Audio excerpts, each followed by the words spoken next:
Viva e bem-vindos a mais um Dúvidas Públicas, a entrevista de economia que pode ouvir sempre a esta hora ou em qualquer momento em podcast e em rr.pt.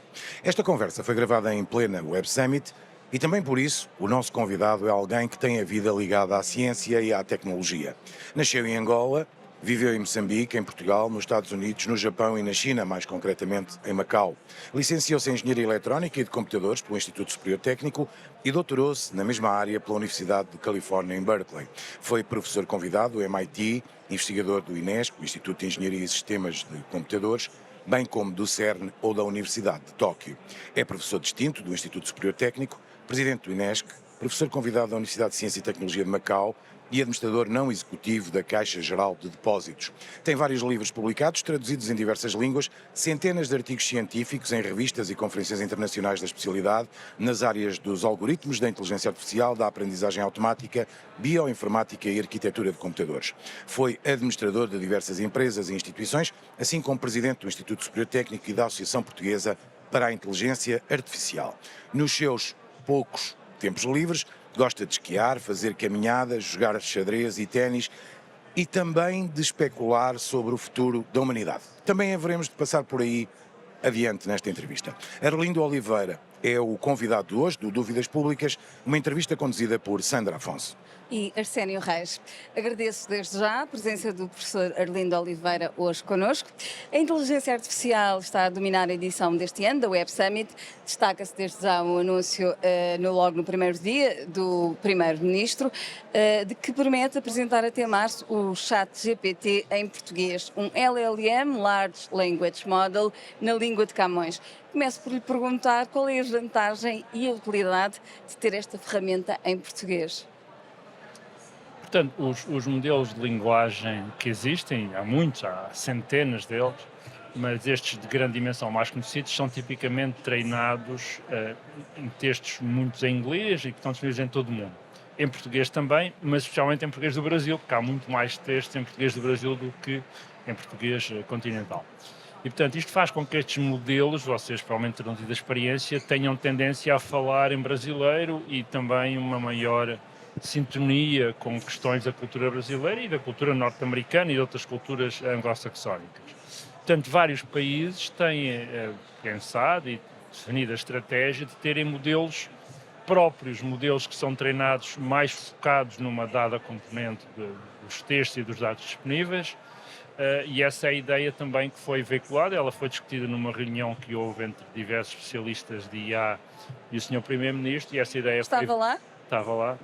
E essa ideia foi vinculada por vários especialistas, não por mim diretamente, mas outras pessoas sugeriram que era importante que existir um LLM treinado, afinado em particular para o português, uma vez que isso nos permitirá, primeiro, garantir uma maior fluência em português continental e, por outro lado, uma maior sensibilidade às questões culturais da língua portuguesa, os textos clássicos, a língua portuguesa clássica, e, em última análise, também um maior controle sobre os textos que foram treinados, eventualmente salvaguardando questões de propriedade intelectual, etc. E, portanto, há diversas vantagens em ter um LLM, um grande modelo de linguagem treinado, afinado, fine-tuned é a palavra em inglês, pelo menos para português.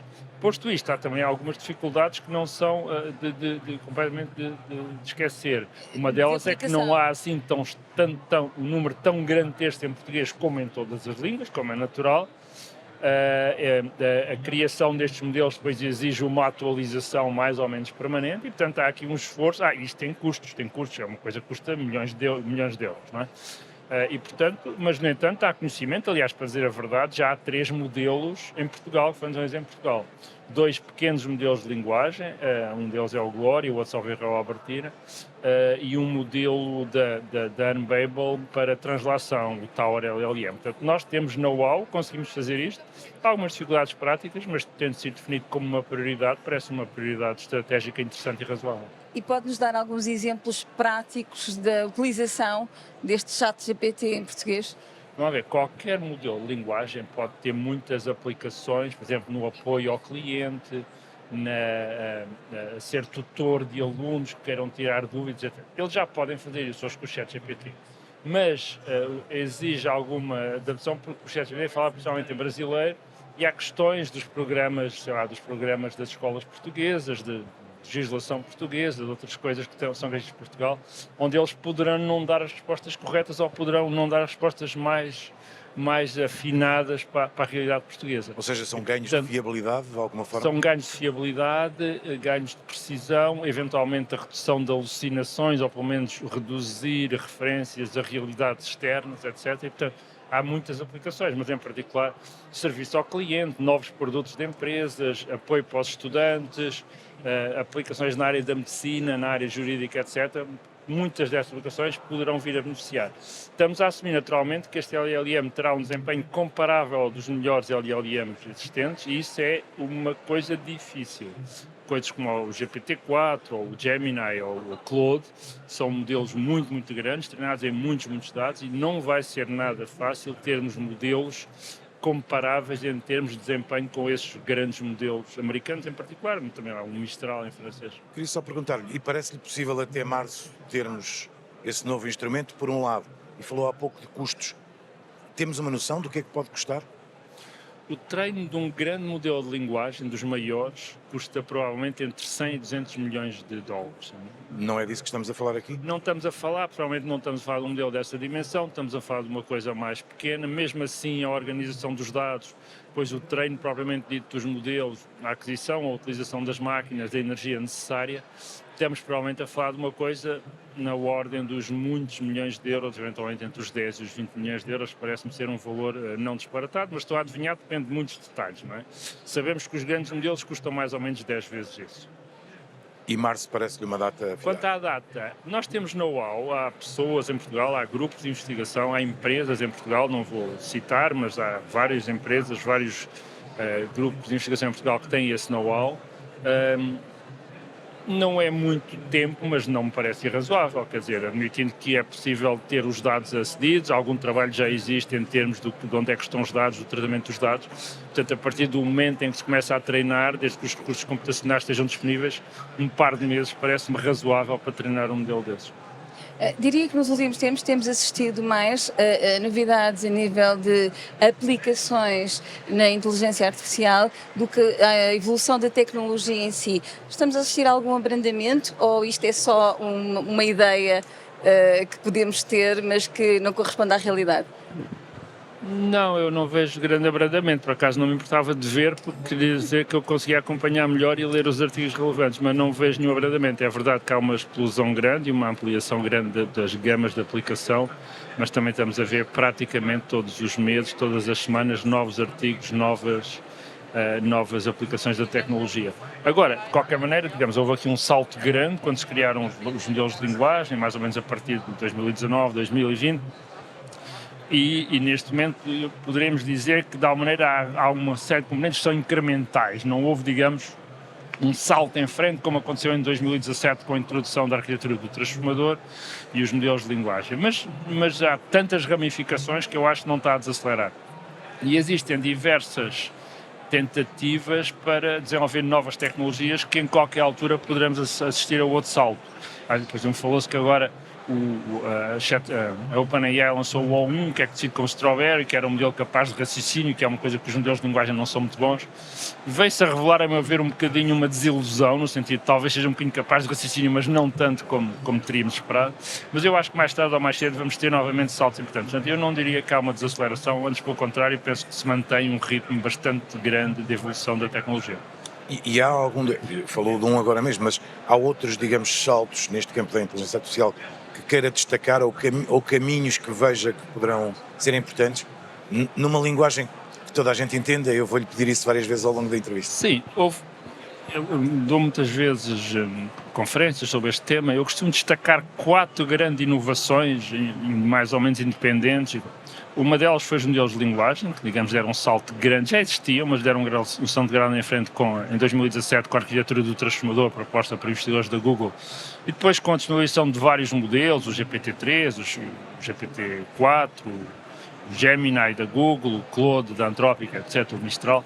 Portanto, esse foi uma área. A outra área tinha acontecido há um bocadinho mais de tempo, há cerca de 10, 12 anos, foram modelos de visão. Foram os primeiros sistemas que conseguiam ver e reconhecer caras, pessoas, legendar imagens, perceber o que é que se passava numa imagem, etc. Isso aconteceu em 2013, aliás, uma das pessoas que liderou um desses grupos foi o Geoffrey Hinton, que ganhou o Prémio Nobel da Física agora.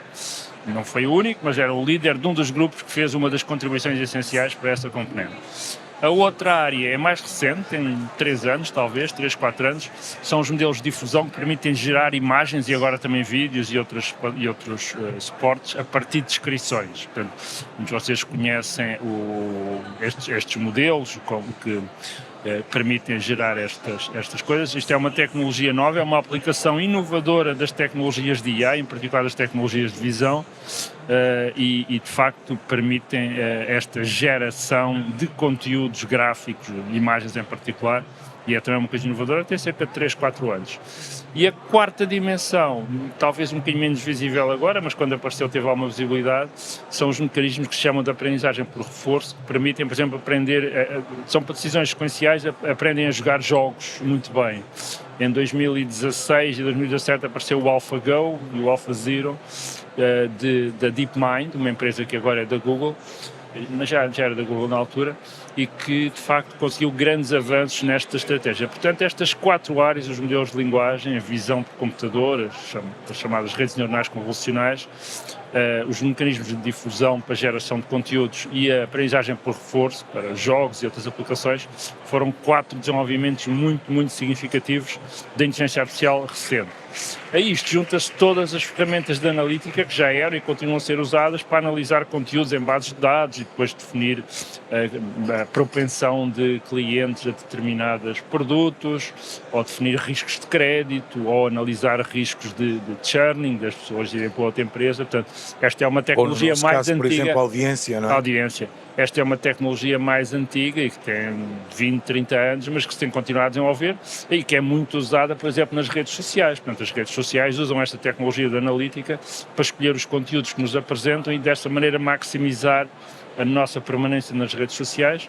Uma técnica que é muito eficaz, como sabe, porque a maior parte das pessoas passa uma fração, e os miúdos em particular, passam uma fração grande nos Instagrams, nos TikToks, nos Facebooks, no que for. E qual é que deverá ser, na sua opinião, o próximo grande salto? Eu sei que não é uma pergunta fácil de responder. É difícil, eu se soubesse estava a trabalhar nisso ou a fazer uma empresa. Mas eu estou convencido que o que continua a faltar nos atuais modelos de linguagem, nos modelos de visão, é a capacidade de raciocínio profundo, é a capacidade de encarar novas situações. Se vocês pegarem num modelo de linguagem e o colocarem perante uma situação radicalmente nova que ele não viu no treino nem nada parecido, ele vai ter dificuldade em responder. Perguntas que exijam raciocínio em situações que não sejam comuns, porque se usarem aqueles problemas do costume que toda a gente conhece, do barco, da cabra, do bode, da couve, etc., eles já viram aquilo 1 milhão de vezes. Mas inventem um problema novo e vão ver que eles derrapam e não conseguem raciocinar. E, portanto, eu acho que quando conseguimos colocar esta capacidade dos modelos se adaptarem a novas situações através de raciocínio explícito, vamos ver um salto grande e acho que se vão aproximar ainda mais do nível de competência humana em muitas tarefas. Nós vemos espaços ao longo da entrevista tentar olhar também para a realidade portuguesa, socorrendo-nos obviamente do seu saber, e queria perceber junto de si como é que avalia a integração, no fundo, e a adaptação das empresas portuguesas a esta nova realidade. Onde é que nós estamos, no fundo? Eu acho que, tendo em atenção a nossa dimensão e a nossa capacidade económica, estamos bem, não é? Nós temos em Portugal, não tenho um número exato, acho que são 7 unicórnios, vários desses têm indireto ou diretamente a ver com a inteligência artificial, alguns deles têm diretamente a ver com a inteligência artificial. Temos vários grandes grupos de investigação, instituições que são muito competentes nesta área. Agora, nós temos de nos lembrar que nós somos pequeninos, não é? Somos 10 milhões de pessoas, somos 1/4 da Califórnia, somos menos de 1% da China, não é? E, portanto, temos de identificar áreas onde possamos ser competitivos e fazer isso. Mas eu acho que estamos bem preparados, os nossos recursos humanos são competentes nesta área, também somos early adopters, portanto, os portugueses são entusiastas geralmente sobre este tipo de tecnologias. E eu acho que, de maneira geral, estamos bem, e aliás, quando sei aqui pelo Web Summit, há um grande entusiasmo pela tecnologia e pelo desenvolvimento. Agora, não temos os bolsos tão fundos como nem a China, nem as grandes empresas norte-americanas. Temos algumas restrições em termos de salários e da capacidade de atrair recursos humanos altamente qualificados. É muito mais difícil contratar uma pessoa em Portugal a ganhar 1/4 do que ganha na Califórnia ou ganhar 1/3 do que ganha na Alemanha, não é? E, portanto, há aí alguns desafios que, de facto, existem, mas eu acho que não estamos mal posicionados e acho que estamos em condições de aproveitar esta quarta revolução tecnológica, esta quarta revolução industrial, se assim quiser. E justifica-se uma necessidade de mais apoios para acelerar esta integração da inteligência artificial pelo tecido empresarial, ou acha que o caminho que estamos a fazer está bom como está? Não, eu acho que é importante. Portanto, eu acho que porque é que a economia portuguesa não está melhor do que está e porque é que não está como gostaria. Nós temos, apesar de tudo, uma produtividade relativamente baixa comparada com os nossos congêneres europeus e, em particular, com os Estados Unidos. E temos desafios na área dos recursos humanos, porque temos uma população muito envelhecida e uma atração grande de outros países para os nossos recursos humanos mais jovens altamente qualificados. Portanto, uma das soluções para isto é claramente aumentarmos a produtividade através da automação, da melhoria de processos mais eficientes, de maneira a tornarmos todos mais produtivos, quer em questões administrativas e de serviços, quer na indústria, na agricultura, etc. E aqui passa criticamente para as novas tecnologias. Portanto, eu acho que a inteligência artificial tem um grande potencial para nos ajudar em Portugal a melhorarmos a produtividade, até porque ela é baixa, não é? É mais fácil melhorar a produtividade quando é baixa do que quando já é muito alta. E, portanto, agora, isso exige investimentos, de facto, esses investimentos estão a existir em alguma medida. O PRR, por exemplo, tem 2 grandes projetos, 2 agendas da área da inteligência artificial, num valor total de mais de 100 milhões de euros, mas claramente precisamos de mais investimento na formação, na sensibilização das pessoas, na capacitação das empresas. E, acima de tudo, precisamos de menos burocracia, porque neste momento até há algum dinheiro para investir, mas às vezes é tão difícil ter acesso a esses fundos, é tão difícil aprovar os projetos e executar os projetos de acordo com as regras mais mirabolantes que são inventadas, que há pessoas que não vão buscar fundos simplesmente para vai. Depois dá muito trabalho gastar esse dinheiro. É basicamente o que está a acontecer em alguns casos. Nós temos esses casos.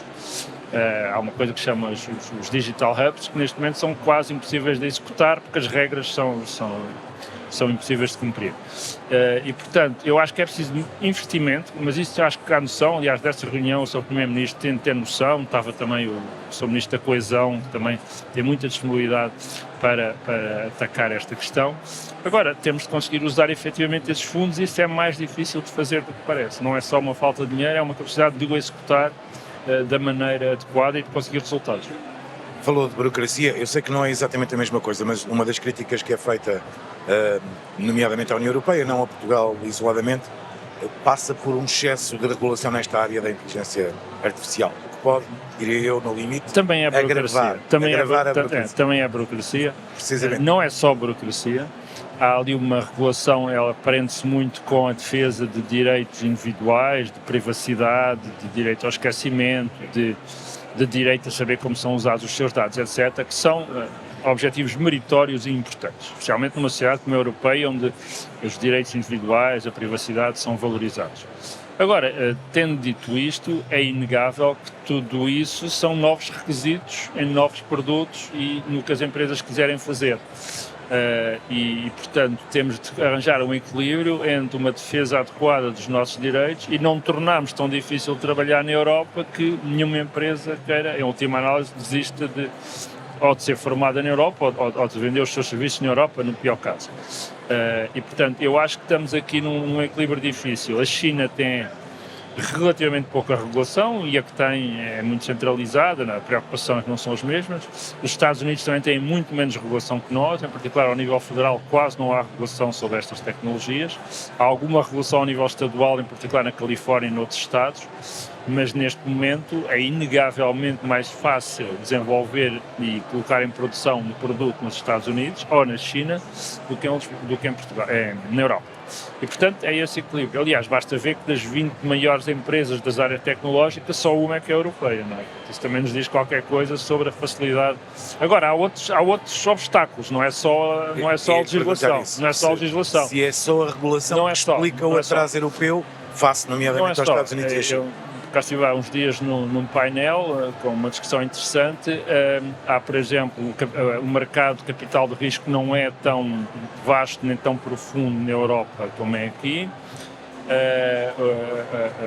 O crescimento das empresas O mercado não é tão unificado como nos Estados Unidos. O mercado europeu é muito mais fragmentado, porque há muitas leis. Os Estados Unidos também, os diferentes Estados também têm diferentes leis, mas são já tudo mais uniformes. Há a questão da língua, apesar de tudo o inglês é uma língua franca nos Estados Unidos, na área dos negócios aqui obviamente não é. E portanto há outros obstáculos, portanto seria injusto dizer que é apenas a regulação que tem impedido o crescimento, o desenvolvimento e o crescimento de empresas tecnológicas na Europa. E a prova disso é que algumas empresas desenvolvem-se. Mas também é a regulação. A Europa está neste momento a receber propostas para a criação de fábricas de inteligência artificial. Já recebeu pelo menos 7 propostas, uma delas portuguesa. O que nós queríamos perguntar é se conseguimos recuperar este atraso da Europa face aos Estados Unidos e à China. É difícil saber, não é? Isto é uma corrida muito rápida, não é? Portanto, basta 6 meses, quer dizer, 6 meses de avanço, por exemplo, na tecnologia dos automóveis a combustão, se calhar não era uma coisa muito determinante. 6 meses de avanço na área da inteligência artificial é uma coisa difícil de recuperar. O que eu sinto, francamente, é que vamos continuar com algum atraso, mas as tecnologias vão todas evoluir de tal forma rápida que daqui a 10 anos vamos também ser muito competentes e, portanto, se tivermos a ingenuidade, o engenho de aplicar estas tecnologias da maneira correta na otimização dos nossos processos, da criação de produtos, da criação de novas empresas, não será porque estamos um bocadinho atrás dos Estados Unidos ou um bocadinho atrás da China que deixaremos de ser competitivos. Essa é a minha visão otimista. Num cenário mais negativo, os que chegam à frente dominam o mercado todo e, portanto, nós acabaríamos por ficar a ser simplesmente utilizadores de tecnologia desenvolvida nos Estados Unidos. Espero que isso não venha a acontecer. Por exemplo, neste momento há uma empresa europeia, a Mistral, que tem modelos de inteligência artificial muito competitivos com os americanos e que estão a ser usados em muitas aplicações, embora não sejam tecnicamente tão bons como os últimos da OpenAI ou da Google, mas são suficientemente bons para a esmagadora maioria das aplicações. Queria voltar um bocadinho atrás só à regulação para lhe fazer a pergunta ao contrário, que é se perante esta corrida entre os Estados Unidos e a China, onde a Europa, enfim, a espaços entra, no que a inteligência artificial diz respeito, se esse cenário por si só não justificaria uma regulação global. Não, o cenário da regulação global, a meu ver, era o ideal, não é? Era termos um acordo entre os grandes blocos, provavelmente teríamos de ter o Japão, a Índia, eventualmente ali a própria Rússia, não sei, isso seria o cenário ideal. O problema é que neste momento não há, como sabem, clima político para haver convergência entre esses 3 grandes blocos.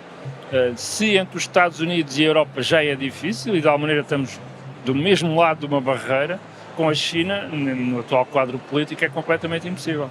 Portanto, eu acho que a ideia de uma regulação global seria ideal. A pergunta é quem é que vai criar e impor essa regulação global. Seguramente não as Nações Unidas, que, como sabe, estão a enfrentar cada vez mais dificuldades em se fazerem ouvidas, e, portanto, ou resultaria de um acordo generalizado entre os grandes blocos, ou não vem de lado nenhum. E neste momento não há nenhum acordo generalizado entre os grandes blocos, até porque também os grandes blocos, para dizer a verdade, percebem que a vantagem competitiva nesta área é muito importante economicamente e também militarmente.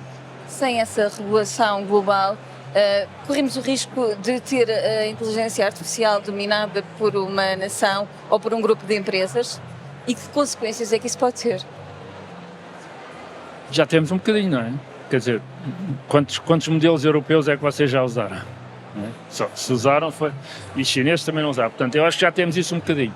Agora, a esperança é que esse domínio não seja total e completo e que a Europa, como se vê, temos aqui muitas empresas com dinamismo, venha também a achar os seus nichos e também, para dizer a verdade, que os princípios da regulação europeia venham a mostrar que são justos e importantes na defesa dos direitos das pessoas e que outros países venham a adotá-los não por terem sido forçados a isso exteriormente, mas sim porque acham que é importante para defender os direitos dos seus cidadãos, que os Estados Unidos façam isto, que a China façam isto. Acho que é melhor esperarmos sentados, ainda bem que estamos sentados, mas é a esperança que, pelo menos a prazo, isso venha a acontecer e que perante a existência de efeitos menos positivos, mais negativos em determinadas condições, por exemplo, há muito pouco tempo, há uns dias, uma notícia de de um jovem, talvez na Flórida, mas nos Estados Unidos de certeza, que se suicidou. Estava a usar uma plataforma que é daqueles amigos eletrónicos, amigos com inteligência artificial. E ele tinha feito uma personagem, que por acaso era da Guerra dos Tronos, e o miúdo tinha pensamentos suicidas, e a páginas tantas, a aplicação, o miúdo disse que se ia matar, e encontro-te no outro mundo, e a aplicação disse então até logo, e o miúdo suicidou-se, não é? Isso deu muito que falar. Portanto, é o tipo de salvaguardas que as plataformas poderão ser obrigadas a ter, porque são riscos para as pessoas. Isto é um caso em milhões e, portanto, não é seguramente um caso que muda, mas deu muito que falar, justamente porque houve o argumento que se a regulação europeia tivesse sido aplicada, aquele sistema nunca teria sido disponibilizado a um jovem. Existem no mercado várias opções de inteligência artificial gratuita. O Grok de Elon Musk poderá agora também passar a ter acesso livre. Estas soluções, no entanto, coexistem com versões mais avançadas, pagas. Acha que as empresas em Portugal devem apostar nesse tipo de versões mais avançadas e que esse também é um caminho para nos aproximarmos, enfim, da realidade que estávamos a discutir?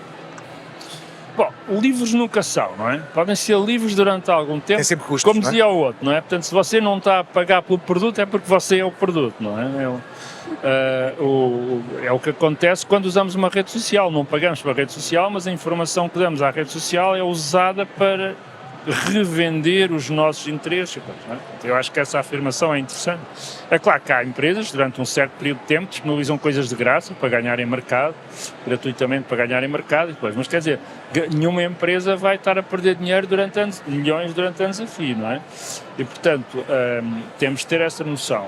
Agora, é verdade que há muitos produtos gratuitos que são úteis, não é? E à medida que a tecnologia vai avançando, vão se tornando cada vez melhores. Eu acho que a diferença para os melhores produtos vai ser cada vez mais difícil de perceber. Agora, a sua pergunta era se nós devíamos apostar em produtos de topo de gama pagos como alternativa. Eu, por acaso, pensaria que mais valia apostarmos nas aplicações. Portanto, temos os produtos que for possível ter, seja o LLM português, seja há versões livres de modelos de linguagem que podem ser usadas.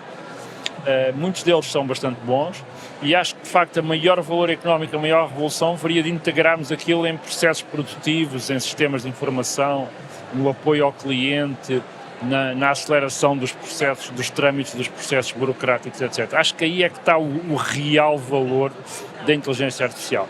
Se quisermos competir para fazer o melhor modelo de linguagem do mundo, acho que a resposta é que vamos perder e, portanto, nunca vamos ter sucesso nessa linha. Há quem receie que as máquinas podem vir a superar de tal forma o criador que um dia podem controlá-lo. São receios infundados? Há duas partes nessa pergunta. A primeira, essas máquinas vão ou têm o potencial para algum dia se tornarem francamente mais inteligentes do que o ser humano. Esta é uma pergunta que não está muito bem definida. O que é que quer dizer mais inteligentes que o ser humano? É mais inteligentes que o ser humano mais inteligente? Ou que o ser humano menos inteligente? Isso se calhar já são, não é? Ou que todo o conjunto da humanidade, portanto, a pergunta não está. Mas admitindo que nós pensaríamos que um sistema destes seria comparável em competências a um ser humano, um profissional, um especialista na área, eu acho que a resposta é que vamos ter isso. Vamos ter sistemas mais tarde ou mais cedo, não sei se é em 5 anos, se é em 10, se é em 20, se é em 30, vamos ter sistemas que são comparáveis na sua competência em muitas áreas de especialidade, comparáveis a um jurista, a um médico, a um engenheiro, um físico ou um matemático. Aliás, para dizer a verdade, já não estamos assim tão longe disso como isso.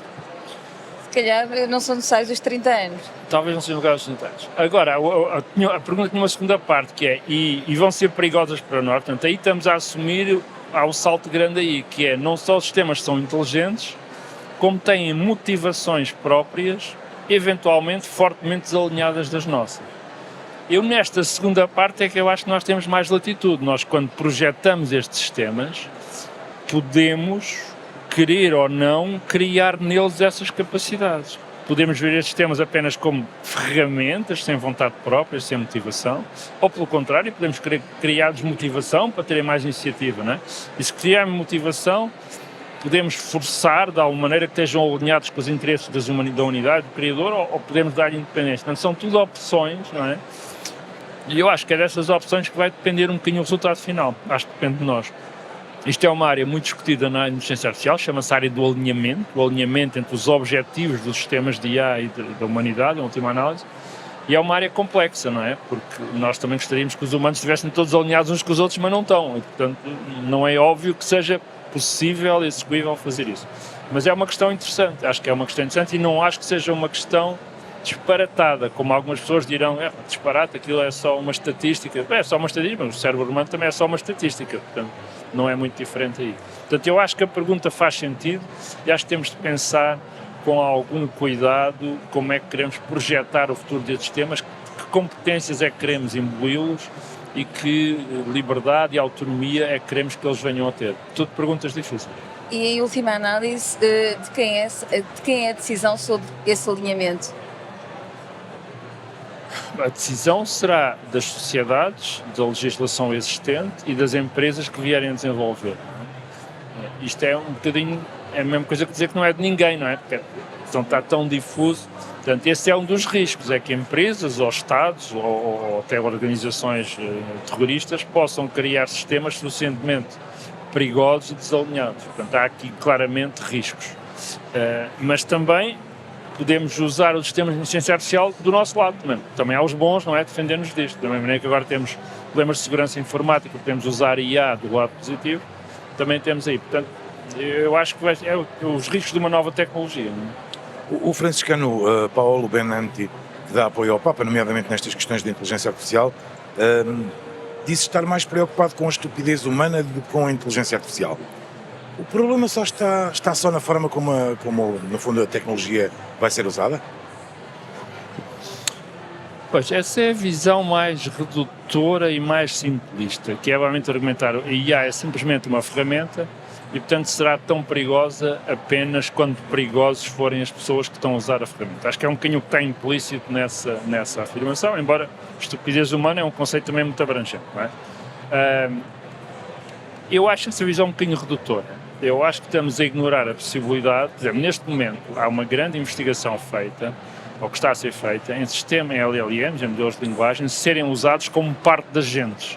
Agentes que não só podem falar connosco no terminal, mas podem fazer chamadas, fazer reservas de hotéis, fazer aquisições, comprar ações, fazer tudo isso. E, portanto, se pensarmos em agentes, só com este acesso ao telefone, só com o acesso ao e-mail, só com o acesso à web já podem fazer muitos estragos, não é? Se tiverem acesso às contas, etc.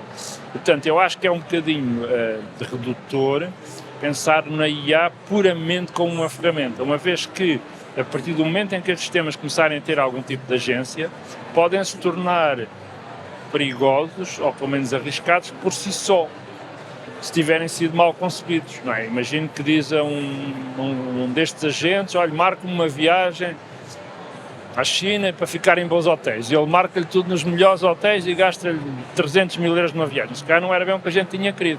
Portanto, depende um bocadinho de haver aqui um alinhamento cuidadoso. Portanto, acho que é um bocadinho redutor pensar na IA puramente como uma ferramenta, uma vez que ela poderá ter seus riscos autónomos. Depois há sempre a possibilidade, vimos a criar sistemas que têm de ter mais autonomia, por exemplo, porque queremos que eles obtenham novos resultados científicos, ou que façam, por exemplo, um diálogo para acabar uma guerra, não é? Que tentem elaborar termos do diálogo e que nesse processo o resultado não seja bem o que nós queremos. Portanto, eu acho que é um bocadinho redutor pensar na IA puramente como uma ferramenta. Ainda é uma ferramenta hoje, mas se calhar daqui a 10 ou 15 anos não é. Um dos limites que se discute quando se fala em inteligência artificial é a criatividade. Há sempre o argumento de que as máquinas não são criativas como o homem.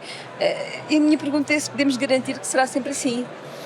Não, acho que não só não podemos garantir, como já não é assim. Esse argumento, o Alan Turing escreveu um artigo em 1950 e na altura endereçou um conjunto de objeções e uma delas era essa, as máquinas nunca serão criativas. E o Alan Turing argumenta que serão tão criativas como nós, quer dizer, nós também nunca criamos coisas para além do certo ambiente em que fomos criados. Depende. Se neste momento pedir a uma máquina para lhe escrever um poema ou escrever uma peça musical, provavelmente escreverá com o mesmo nível de criatividade. Se lhe pedir para escrever, será o próximo Einstein a inventar uma teoria da relatividade ou o próximo Beethoven? Provavelmente não, mas também há muito poucos Einsteins e Beethovens e não sabemos realmente o que é que eles vão ser no futuro. Portanto, eu esse argumento, francamente, não. Portanto, criatividade, mas sem emoção. A emoção também não compro. Também não compro. Eu acho que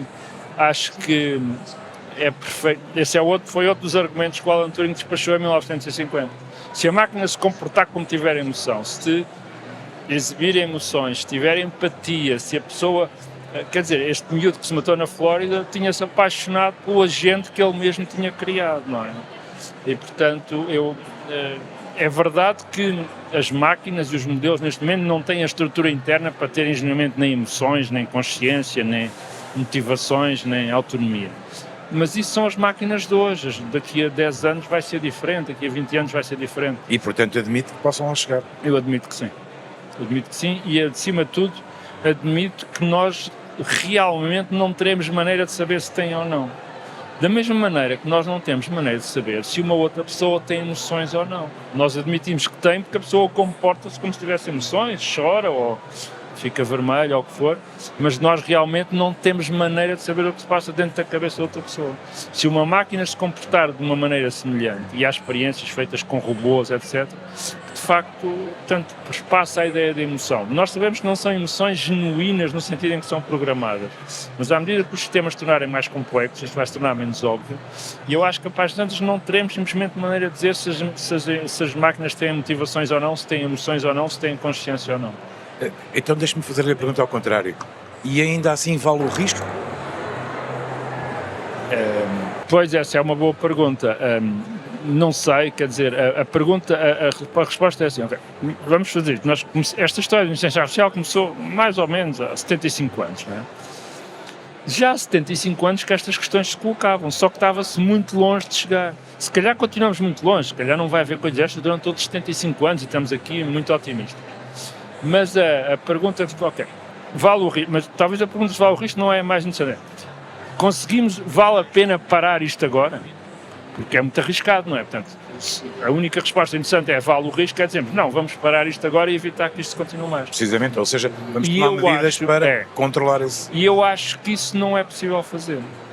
Acho que tal como a tecnologia em geral não pode ser desfeita e voltarmos a um hipotético mundo ideal de tecnologia, coisa que aliás eu não quereria fazer, acho que as tecnologias do digital e da inteligência artificial também não podem ser paradas e esquecidas.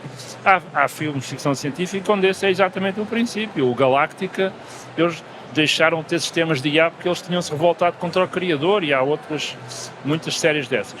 Eu pessoalmente não vejo como é que chegamos a essa situação. Poderá dizer, então não devíamos ter começado. Talvez, mas agora é tarde, não é? Começámos há 75 anos. Ou então devíamos ter regulado mais, como a Europa está a tentar fazer, sendo que de facto depois há um desequilíbrio. Mas a regulação só atrasa, não é? A regulação não para, não é? Mesmo a mais restritiva, a regulação não para o desenvolvimento. Pode pôr atrito, pode atrasar, mas não para. Porque é sempre possível fazer desenvolvimentos, a regulação não para o desenvolvimento da tecnologia. A regulação apenas para as aplicações da tecnologia. E, portanto, é muito difícil parar o desenvolvimento de uma tecnologia com a regulação. O nuclear também foi fortemente regulado, isso não impediu que se desenvolvesse. Agora podíamos dizer, mais valia não termos desenvolvido as bombas nucleares. Bem, não sei, talvez, mas se morremos todos daqui a um ano com uma bomba nuclear, era melhor não a termos desenvolvido. Mas agora é tarde para decidir isso. Já que fala em energia, uma das grandes preocupações que tem sido discutida sobre a utilização de inteligência artificial e destas novas tecnologias é o consumo de energia que tem exigido. E eu queria dividir esta pergunta em duas partes. Primeiro, se nos podia explicar para quem nos está a ouvir de que forma é que a inteligência artificial está a consumir esta energia e se há forma de reduzir este impacto energético. Portanto, a preocupação aí tem mais a ver com a taxa de crescimento desta tecnologia, que de facto está a crescer rapidamente, do que só para terem uma ideia, todo o digital, todos os computadores, todas as redes de computadores, todos os telemóveis, todos os servidores de IA e de outras coisas, todas as redes de fibra óptica gastam 10% da energia do planeta, da eletricidade do planeta. E a eletricidade é de 20% da energia. Portanto, todo o digital gasta 2% da energia do planeta. A IA gasta uma fração relativamente pequena disso. Portanto, estamos a falar de menos de 1% seguramente. Portanto, não é a IA que está a aquecer o planeta. É verdade que está a crescer rapidamente, mas ainda estamos muito longe de ser uma fração. Quer dizer, nós gastamos todos muito mais dinheiro a vir aqui, emitimos mais carbono a vir aqui ao Web Summit do que gastaremos provavelmente em toda a utilização que fizemos na LLM o resto da vida, não é? Portanto, temos de manter as coisas. Porque agora dizer, mas porque é que o Google está a comprar, o Google ou quem está a comprar centrais nucleares? Porque querem dar aquela coisa, somos uma energia limpa, etc. Mas quer dizer, não é pelo montante absoluto de eletricidade que eles estão a gastar. É pela necessidade energética. Não é pela necessidade absoluta, não é? Bastava aumentar um bocadinho mais as centrais a gás e o assunto estava resolvido. Portanto, há aqui também uma componente de marketing e de imagem. Mesmo assim, admitindo que isto se continua a desenvolver muito e que daqui a 10 anos vamos ter 10 vezes o que estamos a usar agora, aí já é uma parte grande, não é? Se deixar de ser 2%, passar a ser 20%, já estamos a falar de uma coisa com significado. Mas eu acho que há tecnologias que podem e devem ser usadas, acho que vamos aprender a usar e a desenvolver melhor os modelos de linguagem e não antevejo uma situação onde a IA venha a gastar, onde todo o digital venha a gastar 10 vezes mais do que gasta agora. Se pode comparar com a blockchain, por exemplo. O blockchain, por exemplo, gasta imenso, mas o blockchain está nestes 2%, ok? O blockchain é uma parte grande destes 2%, não sei se será 1%, é uma parte grande. Portanto, eu, por exemplo, estava mais preocupado com o blockchain, com a engenharia do blockchain, do que com a IA, até porque o do blockchain não pode ser otimizado, porque o do blockchain é inerentemente difícil, o problema é feito para ser difícil e gastar muita energia a ser resolvido, enquanto que a IA pode ser otimizado. Podemos fazer circuitos melhores, podemos fazer algoritmos melhores, podemos usar menos bits nos pesos dos modelos, há muitas coisas que se podem fazer. Portanto, não há nada que inerentemente... Aliás, a prova é que o cérebro humano funciona com 20 watts, não é? Estas grandes máquinas são máquinas das dezenas de kilowatts, milhares de vezes gastam mais energia e, portanto, em princípio é possível reduzir muito o consumo da IA. O blockchain não. O blockchain é inerentemente dispendioso porque é assim que se garante que a pessoa colocou o esforço para obter um Bitcoin. Para as pessoas perceberem, é a tecnologia de segurança, vá lá, das criptomoedas. Das criptomoedas. Portanto, há uma coisa que se chama, para eu gerar uma nova Bitcoin, por exemplo, há uma coisa que se chama a prova de esforço. Eu tenho de mostrar que resolvi um puzzle extremamente complicado que só resolve se puser um grande esforço, gastar muita energia, gastar muito tempo, etc. Depois há pessoas em todo o mundo a tentar fazer isto e algum deles tem sucesso e fica com Bitcoin, não é? Que agora vou a $70 mil. Portanto, é inerentemente, não há maneira de dar a volta a isto. Portanto, a prova de esforço obriga a que se faça esforço e o esforço é energia. A IA não é assim, a IA gasta energia, mas não é porque a gente esteja a crer que ela gasta energia. Para mim, deste deu resultado até pode ser coisa. Portanto, são duas coisas um bocadinho diferentes. Mas respondendo diretamente à pergunta, eu acho que a tecnologia de IA vai avançar e vai evitar que, mesmo que a utilização da IA incremente muito, seja uma fração particularmente significativa da energia gasta no planeta. Falamos já várias vezes de velocidade e a velocidade a que tudo isto corre também é, eu diria, um fator de ansiedade, pelo menos para o cidadão comum. Estávamos há pouco a preparar a entrevista e pensar, o chat GPT tem 2 anos? 3 anos? O chat GPT tem 2 anos. 2 anos. Mas o GPT-3 estava na origem já tem 4,5. E que é muito parecido. Com muitas imprecisões, quando surgiu, com cometia, enfim, vários erros. Ainda continua a cometer, sim. Haverá sempre erros associados a este tipo de tecnologia? Bom, os seres humanos também cometem erros, não é? Portanto, não é muito diferente nesse aspecto, mas de facto estas chamadas alucinações... Que até nos distinguia das máquinas até há uns tempos atrás. As chamadas alucinações, que realmente não são alucinações no sentido do termo, são simplesmente consequências de serem modelos estatísticos e, portanto, qualquer modelo estatístico tem sempre uma pequena probabilidade de gerar uma coisa que não é verdade. Eu acho que eventualmente teremos a tecnologia que nos permitirá reduzir esses fenómenos a um nível residual, como é um bocadinho o que esperemos que aconteça com os seres humanos. Acho que passa um bocadinho por aquilo que eu referi da capacidade de raciocínio, ou seja, estes modelos sabem coisas, mas não sabem o que sabem e o que não sabem. Enquanto que nós sabemos, não é? Pelo menos a maior parte das pessoas tem noção de quando é que está a dizer uma coisa que sabe e que percebe ou quando é que está a inventar. E estes modelos não têm. Portanto, estes modelos, para eles, o que inventam e o que sabem é mais ou menos a mesma coisa. Portanto, quando houver esta capacidade destes modelos refletirem sobre o seu próprio conhecimento, que é equivalente essencialmente à capacidade de raciocinarmos sobre o que sabermos, eu acho que eles se tornarão muito menos falíveis do que agora. Daí aquele breakthrough que eu estava a falar. Imagina um sistema destes, não é? Como o GPT-4, mas que além de fazer o que faz hoje, consegue perceber quando é que está a entrar numa zona onde não devia entrar ou quando é que está a gerar coisas que de facto não são verdadeiras. Isso tornaria o sistema bastante mais poderoso. Usando o seu exemplo, quando marca o hotel certo ou marca o hotel de 300 mil euros? Exatamente, quando percebeu, quando disse que ia ficar num bom hotel, não disse que ia ficar. Por exemplo, havia um hotel em Macau em que as noites custam, salvo erro, $60 mil por noite. Ele agora está fechado por acaso, mas enfim.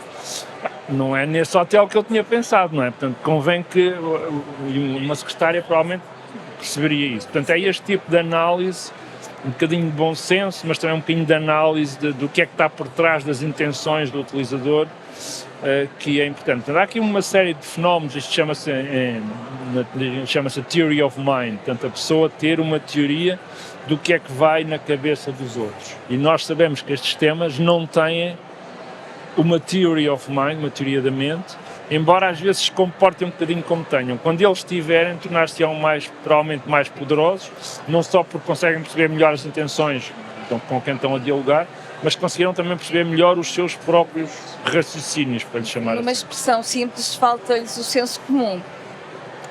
Sim, falta-lhes uma certa forma de senso comum. Quando nós pedimos, por exemplo, uma coisa muito comum é inventam referências, artigos que nunca existiram, uma coisa que nós não faríamos, não é? Digam aí uns artigos sobre este tema e eles facilmente inventam 3 ou 4 artigos. É uma coisa que uma pessoa normalmente não faria porque percebe que está fora da sua zona de conhecimento. Há aqui um aspecto central em todo este processo, gostava também de o ouvir sobre isso, e que se prende no fundo com aquilo que todos antecipamos, mas que não sabemos até que ponto é que terá efeitos muito nefastos, e que tem a ver com a questão dos custos sociais. Nesta altura é possível ter uma noção sobre os custos sociais que o desenvolvimento tecnológico, nomeadamente o da inteligência artificial, pode vir a ter no médio prazo, digamos assim? Bom, presumivelmente também há benefícios sociais, não é? Portanto, o facto de termos tecnologia mais acessível e qualquer aluno poder ter um tutor em casa, ou qualquer pessoa poder ter uma consulta médica, ou uma primeira triagem, etc., também são benefícios sociais. Também existirão com certeza custos sociais, pessoas que ou por não dominarem a tecnologia ou por alguma outra razão serem excluídas, por exemplo, podem ter sido substituídas no seu emprego, que fiquem sem emprego ou sem possibilidades de carreira, não é? Eu acho que há dados sobre isso, professor? Os dados são muito polémicos, cada novo estudo mostra coisas novas. Até agora não tem havido nenhuma evidência significativa nem da IA, nem de outras tecnologias digitais terem criado desemprego. Antes, pelo contrário, os estados e as zonas mais avançadas em termos de tecnologias digitais mostram geralmente melhores níveis de emprego e melhores níveis de vencimento. Mas o facto de não ter acontecido até agora não quer dizer que não aconteça no futuro. E eu acho que nós, como sociedade, devíamos em particular preocupar-nos bastante com a questão da redistribuição da riqueza gerada. Uma vez que a tendência para estas tecnologias, tal como as tecnologias da globalização em geral, as tecnologias digitais, são para concentrar valor num pequeno número de empresas ou de países. E, portanto, acho que a questão da redistribuição é fundamental. E temos a certeza que quer uma pessoa possa usar e explorar estas tecnologias, quer não, terá sempre direito a um emprego decente, ou um salário decente, ou rendimento básico universal, ou o que for. Portanto, acho que a questão da redistribuição para minorar os custos sociais é muito importante. Que já se coloca hoje. E não se coloca, a meu ver, de maneira muito marcada, mas já se coloca. E coloca-se mais marcada, em particular, por exemplo, nos Estados Unidos. Nos Estados Unidos a assimetria económica é muito grande. Portanto, um país que é o país mais rico do mundo, os estados mais pobres dos Estados Unidos são tão ricos como os países mais ricos da Europa, pelo menos como os países médios da Europa, e, no entanto, têm uma grande assimetria na distribuição de riqueza. Já falou que o aumento da desigualdade e a exclusão são fatores negativos que podemos antecipar com a inteligência artificial, mas também há formas de garantir ou de minimizar esse impacto. A própria inteligência artificial pode ser... Pode, mas as pessoas têm de ter sempre um certo nível de entrada, não é? Por exemplo, as pessoas, se calhar, muita gente usa motores de busca, não é? E há muitas pessoas que usam motores de busca que ainda não usam o ChatGPT ou coisa parecida. E, portanto, o que nós temos de tentar... Mas há pessoas que não usam motores de busca, nunca aprenderam a usar motores de busca. Portanto, eu acho que nós temos de, pelo menos, ajudar as pessoas a meter o pé na porta, não é? E algumas pessoas mesmo não têm formação, ou não têm interesse, ou não têm familiaridade. E, portanto, para essas pessoas será sempre um desafio, mas acho que faz parte das responsabilidades da sociedade tentarem garantir a máxima inclusão, pelo menos nas novas gerações, uma vez que em alguns casos, nas gerações mais antigas, isso será excepcionalmente difícil de conseguir, mesmo a utilização de telemóveis e de acesso digital às contas bancárias, etc., é uma coisa que não é universal em Portugal. Já agora, pegando no que está a dizer, a Web Summit este ano tem 2 temas centrais, a inteligência artificial e a questão das alterações climáticas. A primeira pode ajudar a combater a segunda? Em princípio, a utilização inteligente de inteligência artificial permite usar novos resultados científicos em termos de novas formas de gerar e poupar energia, novos materiais para baterias, novas formas, novos mecanismos de modulação dos efeitos do aquecimento global, etc. Portanto, em princípio, novas tecnologias desenvolvidas com o apoio ou pela inteligência artificial permitirão ajudar a endereçar o problema do aquecimento global. Eu tenho alguma esperança nisso, há pessoas que têm muita esperança nisso, eu diria que tenho alguma esperança nisso. Para dizer a verdade, a razão porque nós não conseguimos, por enquanto, ainda resolver o aquecimento global, não é bem um problema de tecnologia, quer dizer, nós temos a tecnologia para resolver o aquecimento global, não temos a suficiente vontade de abdicar de um conjunto de coisas para resolver, não é? Tínhamos de viajar menos, tínhamos de usar mais transportes públicos, etc. E depois tínhamos de dar apoio aos muitos países em vias de desenvolvimento que também gostariam de ter acesso ao nível de vida que nós temos e que por enquanto ainda não têm. Portanto, quando eles começarem a usar carros e a emitir dióxido de carbono, etc., isso vai ficar mais complicado. E, portanto, não é por não termos a tecnologia. Agora, mais tecnologia ajuda, não é? E mais vontade também ajuda. Portanto, se combinarmos melhor tecnologia e mais vontade, vamos na direção certa. É impossível terminar esta entrevista sem perguntar sobre as fake news. Nós vivemos numa sociedade cada vez mais digital. Sendo este um desafio para quem consome, como é que a inteligência artificial pode ajudar a minimizar? Portanto, a inteligência pode ajudar a minimizar no sentido em que é possível usar tecnologias de IA para filtrar, pôr avisos sobre notícias falsas, etc. Mas, para dizer a verdade, o espírito crítico de cada um de nós é que é a última defesa. Não é? Temos de ser nós a exercer espírito crítico sobre uma notícia, esta notícia é ou não é verdade. Podemos ter ferramentas que nos ajudem para você verificar esta notícia, mas se nós não carregarmos no verifica esta notícia, não vai verificar. Ou então, todos os sistemas, todos os mídias têm de ter lá uma coisa verificada, não verificada, mas isso provavelmente não vai acontecer.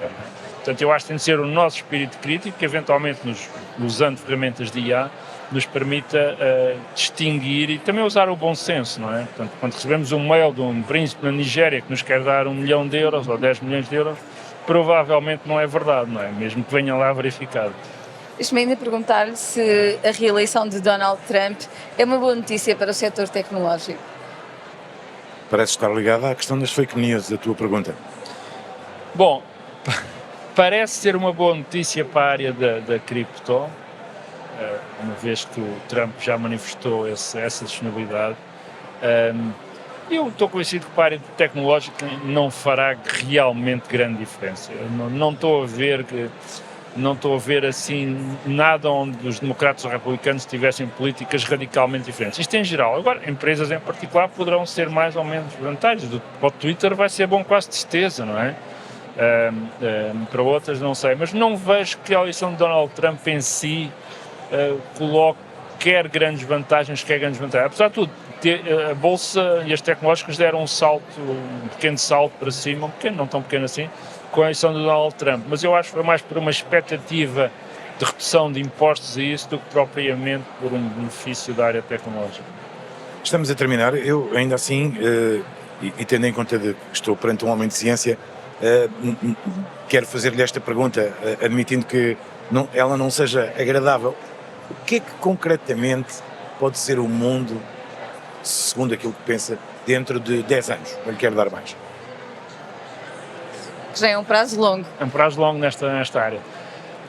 Eu acho que é um mundo onde vamos ter tecnologia extremamente avançada que conceptualmente poderia tornar muitas funções mais eficientes e eventualmente substituir até muitas pessoas em funções dessas, mas onde as organizações e as instituições não se adaptaram à velocidade suficiente, ou não todas, e portanto vamos ter assimetrias significativas. Vamos ter algumas áreas onde vamos ver uma enorme diferença relativamente ao que existe hoje, e outras áreas onde essa diferença não vai ser tão grande, porque simplesmente as instituições não conseguimos alterar os processos, a cultura, etc. E, portanto, vamos ter aqui um bocadinho de assimetria. Se calhar vamos ter países onde vamos ter carros autónomos generalizados e outros onde não temos as condições para ter isso. Vamos ter países onde temos tutores jovens nas escolas a usar tutores exaustivamente e outros que nem sequer têm acesso a isso. Portanto, acho que vai haver uma assimetria razoável. Acho que a tecnologia vai estar muito avançada, mas a adoção da tecnologia vai ser muito assimétrica entre países, regiões e áreas. Estamos mesmo no final deste Dúvidas Públicas. Nunca terminamos sem pedir aos nossos convidados que escolham um tema musical, um tema que de alguma forma lhes tenha marcado a vida ou que gostem particularmente, e pedir-lhe então que partilhasse connosco a sua escolha, que a explicasse um bocadinho.